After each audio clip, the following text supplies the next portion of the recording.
Patricio Pitbull, Bellator's featherweight, lightweight champ champ. By playing the age-old 6 degrees of separation, if Michael Chandler wins UFC lightweight gold, then Pitbull feels like he is the best lightweight in the world. Why Pitbull may not be where he thinks he is.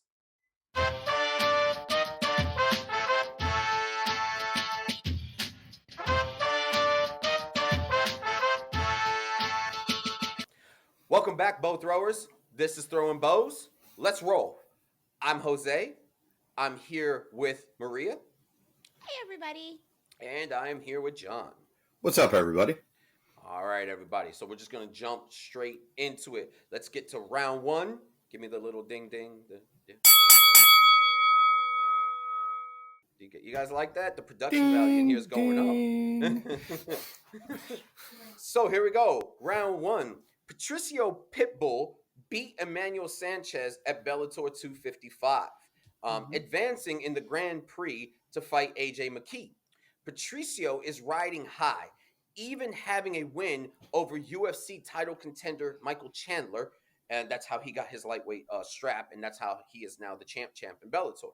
He states that if Chandler wins UFC gold and he beat Chandler, so therefore that must make him the best lightweight in the world because he's the Bellator lightweight champ and he beat the UFC champ if Chandler beats Oliveira. This is all nice little kids games that we like to play in our time and stuff like that. So let's jump right into it. Round one, let's play Love It or Leave It. John, this thought process that, I beat him and he beat this guy, so I'm the best guy, blah, blah, blah. Do you love it or do you want to leave it? I love it because it's like MMA math at its best, you know? Okay. It keeps the casuals tuned in, gives them something to talk about if they even talk about Bellator and the champ over there. I don't agree with it at all.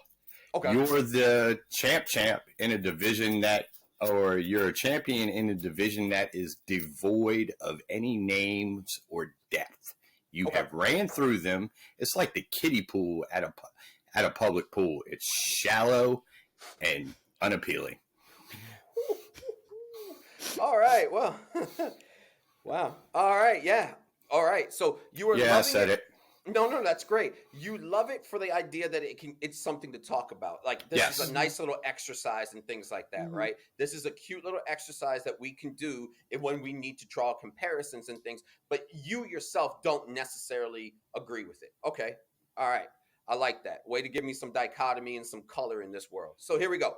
Maria, love it or leave it on the 6 degrees of fight separation.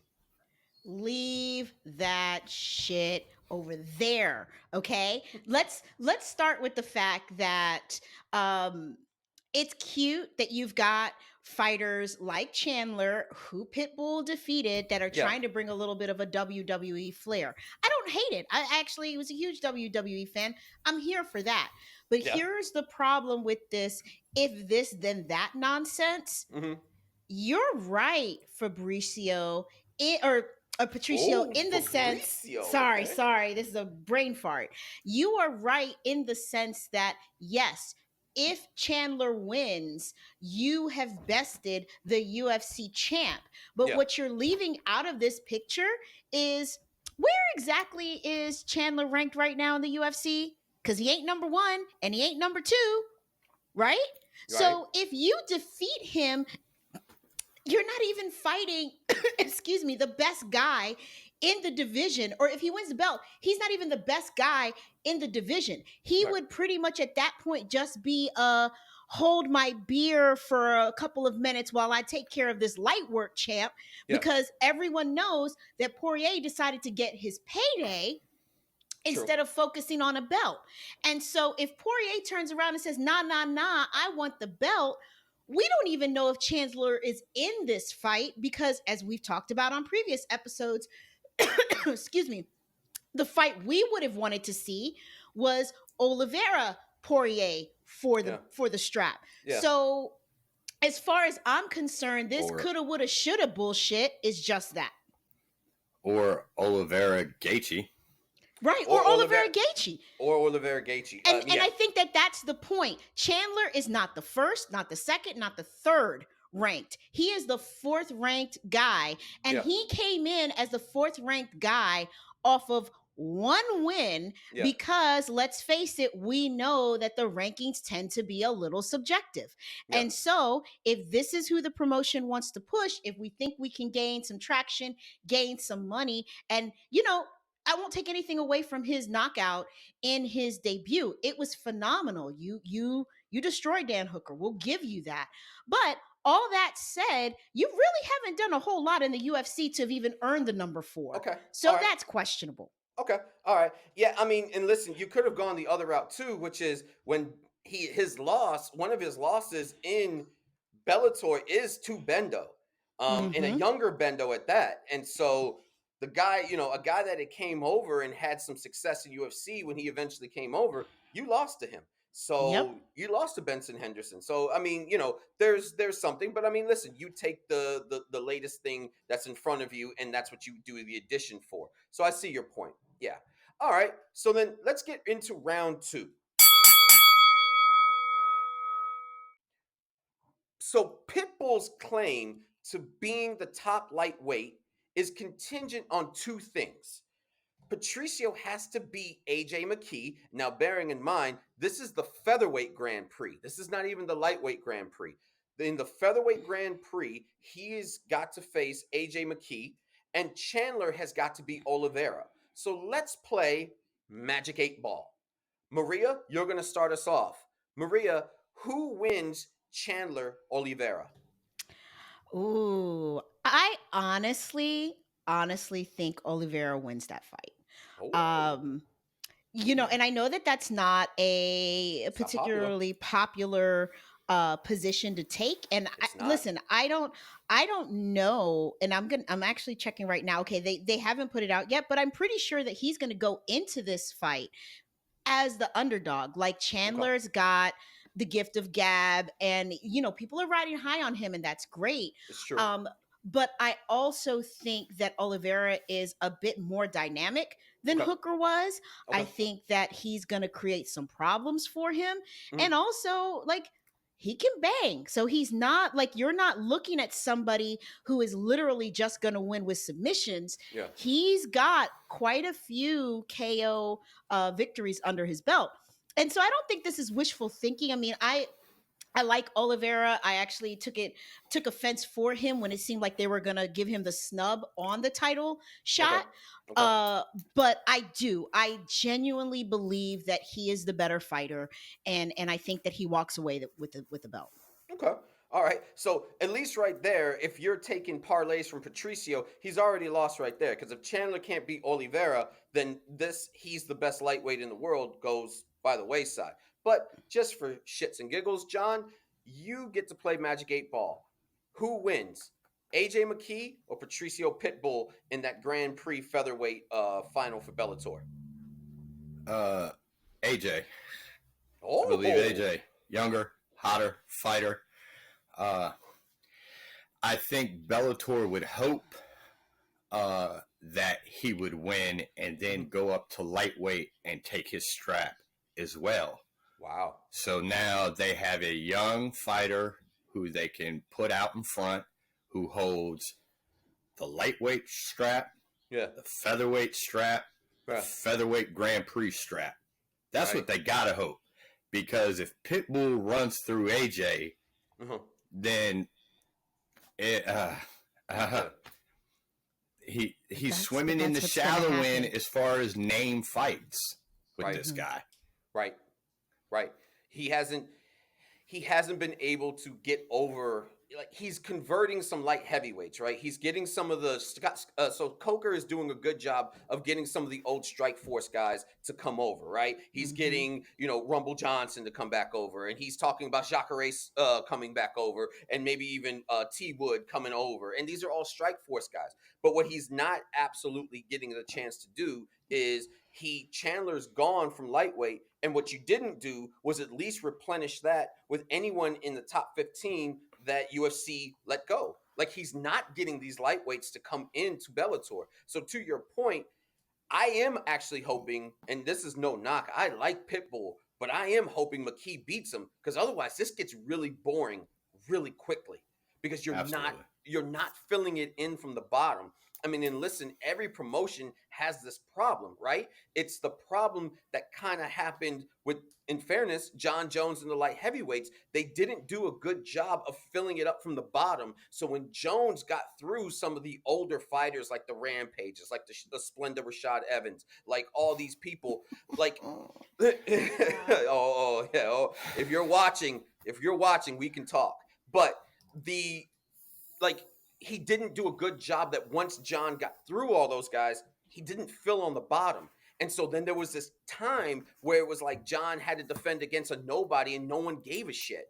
And now John is like saying, well, I would like a $10 million fight. Well, brother, if you were fighting names, you wouldn't be begging for a $10 million fight. But no one wanted to watch you face Anthony Smith. Nobody. Nobody and their mom wanted to, like, we're not paying you to see that. So I like your point. I hope that for Bellator's sake, AJ McKee does win.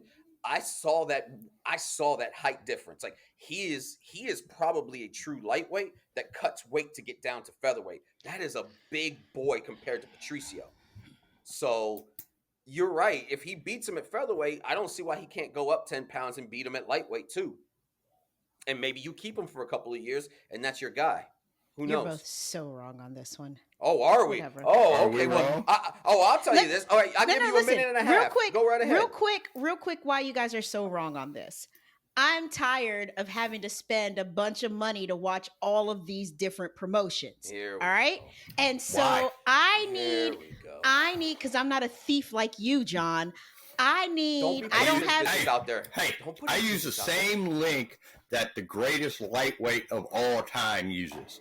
Okay, whatever. I use the same links that Habib uses. Here is the fact of the matter. If Pitbull beats AJ, which is what I'm hoping for, then it's going to be undeniable that he needs to transition to the UFC. And then at that point, we've got pretty much all of the best lightweights and featherweights in the UFC, and I can save some money. So at the end of the day, I am disagreeing with both of you for a very selfish reason. I don't want to buy Showtime. Showtime sucks, and I don't want to have to keep paying for multiple things to watch the lightweight division. That's all. Let's call it time here real quick. Showtime execs, if you were watching this and you were like, wow, this seems really good, maybe we should, like, bring them on and get some bump. And you did.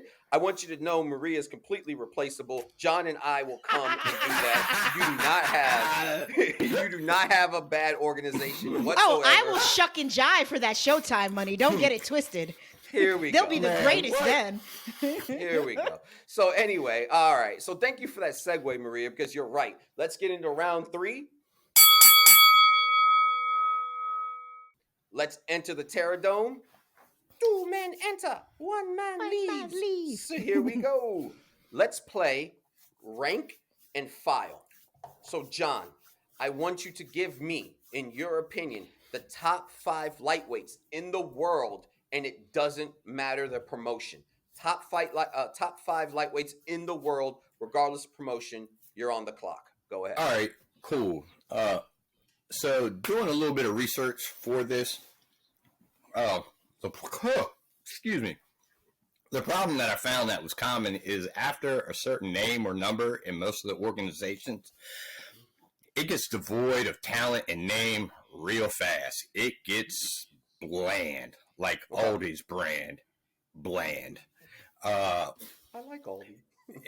I do too, whatever at that advanced stage. But anyway, here go my 5 in no particular order. I'll even throw you some honorable mentions at the end.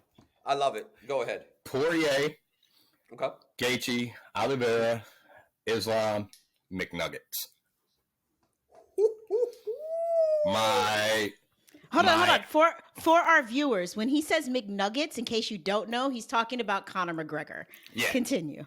And then who are your and for me to give that plastic patty any credit, so you should see where I'm at with that. All right, my honorable mentions are the lightweight champ for ONE FC and Christian Lee. Okay. He wears a strap. I'll give him a little bit of love. But my always dark horse favorite from back in the days of Japanese MMA is he is the nerd of nerds, is my man Shinya Aoki. He gives zero fucks and will fight anybody. Whether he wins or not is an entirely different thing.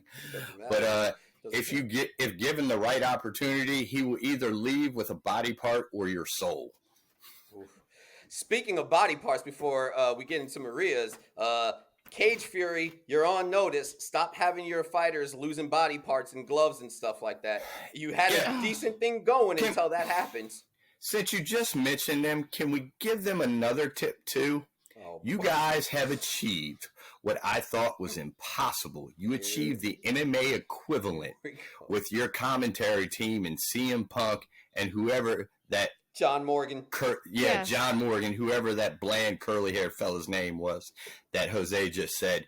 They are the Chris Collinsworth of the MMA world. Their commentary is so bad it makes their events unwatchable. That's how I feel. Yeah, there you go. Those opinions are the opinions of John Manning and only John Manning's. No, listen, and listen, you're allowed to have them.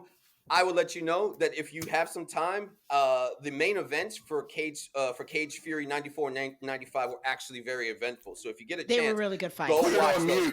Yeah, put it on mute if you want to. Hey, whatever. So that's a pipe bomb for you guys. That's a pipe bomb. So Maria, we're gonna scurry over into yours. Give me your top 5 lightweights, regardless of promotion. Go ahead. So it's definitely, well, you know what? John did his in no particular order, so I will do the same.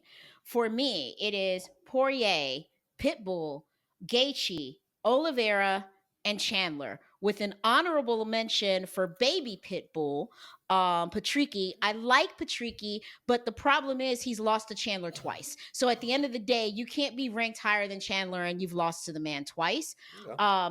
But I think that the interesting thing here is there aren't really a whole lot of fighters outside of the UFC right now, in my opinion, who are top lightweights. And especially when you get past, let's say, the number 5 on the UFC, and then really the number 3 in Bellator, it is a who's who list of who. There's really, to John's point, there is a lack of depth in the lightweight division in Bellator. And, I love John. I love the fact that he loves watching the most obscure things. But Christian Lee, my dude, for real? For real? I knew it. Seriously? You like Patricio. I mean, I bet you if you put Patricio against Christian, he destroys him. I mean, he might, but I'd definitely be down for it. Exactly. Because you'll see Patricio in one before you ever see him in the UFC. Yeah, unless and he's we'll never carrying the spit bucket for his brother. Listen, maybe, but you know who we'll never see in Bellator or the UFC? Christian Lee. So I with wouldn't be that so sure said, about that. That man is handsome. He is a little pretty to look at. I'll agree with you there. But we don't win fights being pretty. Ask Luke Rockhold. We win fights because we can fight. But it keeps you around. Like, listen, there's a real quick to go back. There's a Cage Fury. I think it was in Cage Fury 95. Little mulatto guy. I was like, sir, you're gonna get that. Not Capaldi. It's like Capaldo or something like that. Yeah, Watch out for this guy, because I was looking at him and I'm like, okay, so you knocked that kid out with a spinning head kick, and you got a good look. Dana's coming. Dana is coming for you. Yeah, you he's need a to little be careful. thing. Yeah, exactly. And so listen, it's no different. You might see him on what is it? Dana White's Contender Series. Contender Series. Yeah, he may get pulled in for Contender Series. But Jose, really quickly, but that's the problem, because you're applying MMA sexism towards women on men. They don't keep the good-looking men around as long. But if you're Paige Van Zandt or just some really hot chick, kept you Sage can take Northcutt some L's. around too long. Sage Northcutt should have been cut one. Hey, let's give one credit for one thing. Chatri put Sage Northcutt in there with what was his guy's name? Xander Ribeiro or whatever his name was. And he put him in a coma. It was beautiful. Oh God! Now I hope he does the same thing to his goofy-looking sister. So, oh my gosh! So and so like, listen, I'm going to give you guys each. I just want one word answer. So this was lightweights. But Patricio is technically a featherweight. Yes. Can you put him in a top 5 featherweights? Considering you, like, if you just had to say real quick, would he be a top 5 featherweight in the world? Maria, yes or no? No. John? No. Okay. All right. Top 12. So top 12, but you guys are still, like, even if I have to look at the UFC talent, it's still the same. The top featherweights are usually in the UFC. Well, Dana did what Vince, what Eric Bischoff and WCW did back in the Monday Night Wars. They just signed to everybody. Yeah. Mm-hmm. You know, they signed people to these guaranteed contracts, which had never been done. So that's what the UFC did. They've signed everybody. They've got, 700-800 fighters on their roster. Mm-hmm. You know, I think it's like down to 560 now, but a ridiculous number. But it's a bloated number, and I think one of the reasons why you see those guys go over to Bellator is not so much the money; it's just the frequency of fighting. Right, right. You know. Yeah, right. I mean, and listen, to wrap this all up, that's why Kevin Holland's just like, I don't necessarily need to be the champ. If I can fight every 2 months, I'll take the money for showing up. So to your point. Yeah. So, all right. Good stuff, guys. So with that, everybody, that is our takes. We are going to end this before we get in any more trouble. I do have to say that the hot takes definitely came a lot hotter in this one. So thank you to my co-host for that. But as always, that's what I'm here for. No, that's right. You are. Thanks for tuning in. Please like our work and leave a comment and let us know what you think about anything in the MMA world. As you see, we watch it all. So with that, thank you guys for tuning in. We'll catch you next time. Peace. We're out. Bye, everybody. See ya.